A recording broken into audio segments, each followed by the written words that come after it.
on a fait tomber notre arbre. En fait, il était penché, donc c'était un rejet de châtaignier. Il était penché. Et donc du coup, voilà, bon, au départ, je fais mon encoche à la tronçonneuse. Et ensuite, je le coupe de l'autre côté. Avec le poids, ça va y aller petit à petit. Et puis, un peu, on se dit, ouais, mais sinon, on prend des sangles et puis on le fait tomber parce que ça ferait trop plaisir d'entendre ce crack énorme. Et du coup, on a commencé à se dire ça. Et puis après, on se dit, ouais, mais bon les sangles, elles sont un peu loin. Et si, sinon, on essaye un peu, juste on tape un peu dessus, comme ça, il va y aller. Et puis en fait, alors moi j'ai commencé à m'accrocher à une branche au-dessus et puis à donner un peu des coups de pied, et puis il bouge, alors on se dit ah ça y va et tout, mais c'est pas assez fort, alors du coup t'as la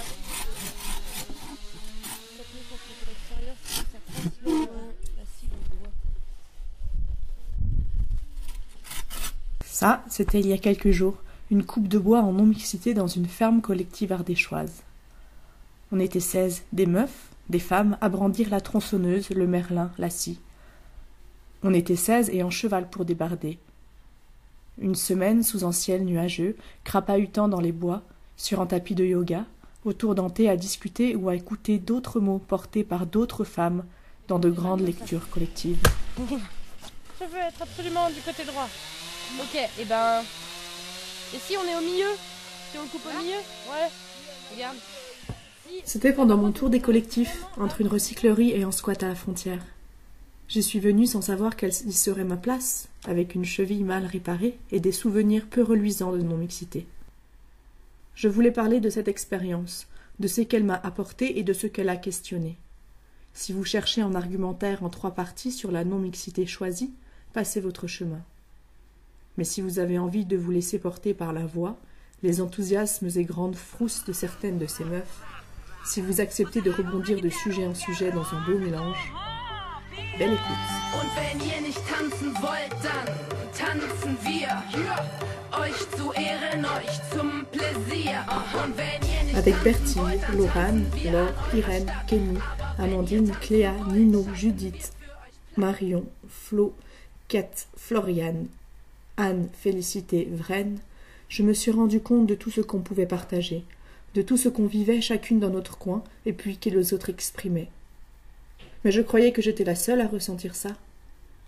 Tout ce qui, je pensais, venait d'une fragilité individuelle, découlait de ma propre responsabilité, mais qui se révélait vécu par d'autres, qui résultait d'une situation commune, le fait d'être des femmes.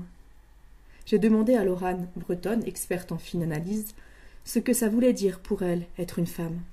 C'est ma charge mentale qui est lourde comme 10 sacs de pommes de terre. Et je dirais que c'est ma charge mentale qui est très lourde. Plus, je pense, que un mec lambda. Parce que à chaque fois que je fais... J'ai l'impression qu'à chaque fois que je fais la moindre action dans ma vie quotidienne, il faut que je me pose des questions de type est-ce que quand je fais pipi dans les toilettes, est-ce que mon dos est bien droit et est-ce que je suis assez sexy en faisant pipi?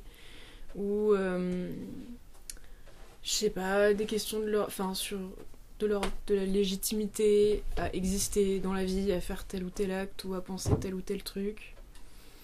Est-ce que les gens m'aiment bien? Est-ce que les gens m'aiment pas? Je pense qu'un mec il fonce plus dans sa vie sans trop se poser, enfin en se posant moins de questions. Et du coup là c'est comme si la réalité elle prenait tout le temps des épaisseurs énormes et toi il faut que tu arraches cette épaisseur et que tu passes à travers pour juste arriver à la réalité normale. Enfin normale selon un mec. C'est aussi le regard des autres. C'est pas que des hommes, c'est aussi des femmes parce qu'il y a la compétition aussi, la fameuse compétition féminine. Mais oui, bah après c'est un regard qu'on intériorise aussi, où enfin notre comment dire, notre légitimité à exister, elle dépend aussi de notre propre regard et du coup, enfin c'est un peu débile, mais je pense que ça a trait à ça en fait, c'est que même en étant seul, en fait, on se sent jamais capable de faire des choses, ou enfin en fait c'est une violence ou c'est un regard ou c'est un jugement qu'on a vraiment beaucoup intériorisé, au point où même quand on est seul, et ben on se juge nous-mêmes quand même. On peut avoir honte de dire ah ouais en fait un de mes plus grands désirs dans la vie alors que je le contrôle pas, ben je pense que dans le top 5 il y a le fait d'être belle, tu vois, mais je vais pas le dire devant mes copines parce que j'ai honte et que c'est pas cool d'avoir ça comme but dans la vie, mais si je suis vraiment honnête, je sais que c'est partie des choses qui prennent beaucoup de place dans ma tête, quoi, et ça aussi c'est un facteur de honte, c'est de se rendre compte que en fait tu le veux même pas, mais t'as quand même ce but là qui est inscrit dans ta tête, et des buts complètement débiles qui te servent à rien mais qui font juste que t'as une légitimité sociale. Ce regard constamment posé sur soi a été théorisé par Laura Moonney dans son essai Visual Pleasure and Narrative Cinema en 1975. La vision du corps montrée par le cinéma, la photographie, la publicité, etc. présuppose un point de vue masculin et hétérosexuel. C'est le main gaze, ou regard masculin. Le corps de la femme est posé comme un objet de désir. Cette représentation structure les relations entre hommes et femmes, mais déborde ce cadre et touche chaque femme dans son rapport à sa propre identité, à son propre corps. Comme le dit Loran, ce regard masculin prend la forme d'une petite voix intérieure et jugeante qui entrave. Pour Bertille, qui habite dans un collectif féministe, ce regard masculin omniprésent joue également dans les relations entre femmes. Il les conditionne. Alors l'une des raisons pour lesquelles je trouve agréable les atmosphères en non-mixité, c'est que ça réduit une des causes de la compétition entre femmes, qui est d'être en compétition pour la place auprès des hommes. Je me suis rendu compte qu'effectivement j'avais recherché le pouvoir auprès des hommes, en fait, c'est-à-dire que pour moi, je voulais avoir des conversations politiques passionnantes, et voilà, et spontanément, c'était pour accéder à cette puissance-là, je me reliais en fait à des hommes.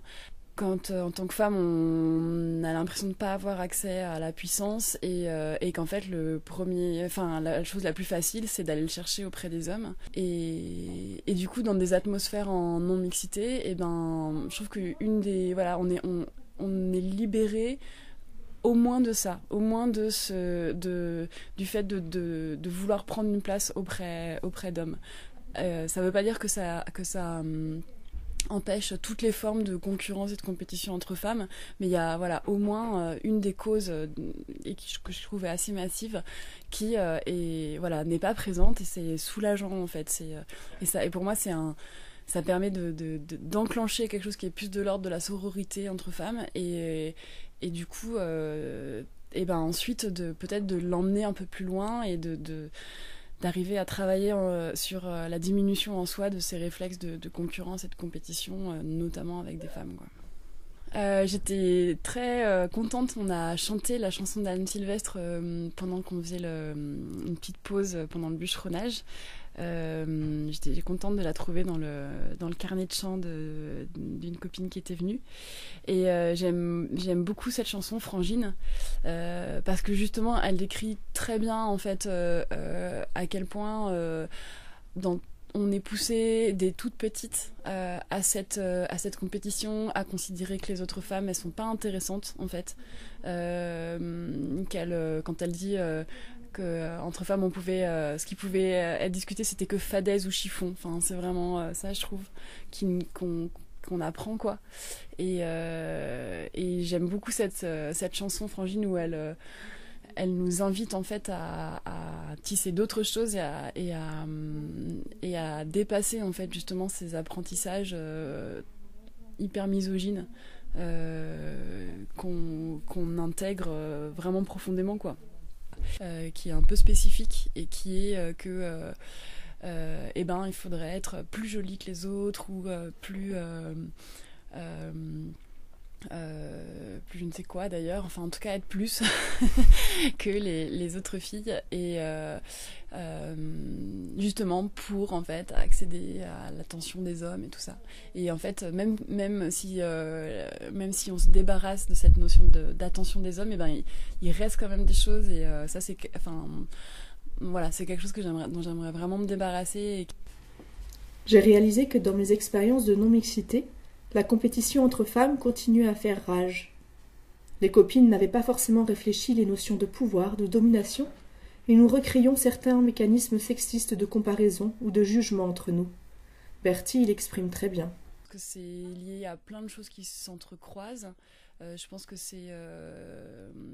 que des hommes peuvent et sont aussi beaucoup là-dedans, parce que je trouve que c'est aussi plus globalement en fait une éducation capitaliste en fait, d'être en concurrence, de penser à soi-même, sa petite personne, comment est-ce qu'on va trouver une place, et pas est-ce que le groupe va réussir à accomplir quelque chose. Donc ça, je pense que c'est assez global en fait, mais j'ai l'impression que comme je le disais avant, il y a quelque chose aussi de très vraiment d'une éducation féminine là-dessus. Un peu plus tard, c'est la beauté qu'on nous érigea en barrière. On se retrouvait insultés si on n'était pas la première. Nos amitiés faisaient sourire, fallait nous crêper le chignon, et tout ce qu'on pouvait se dire n'était que fadaise ou chiffon.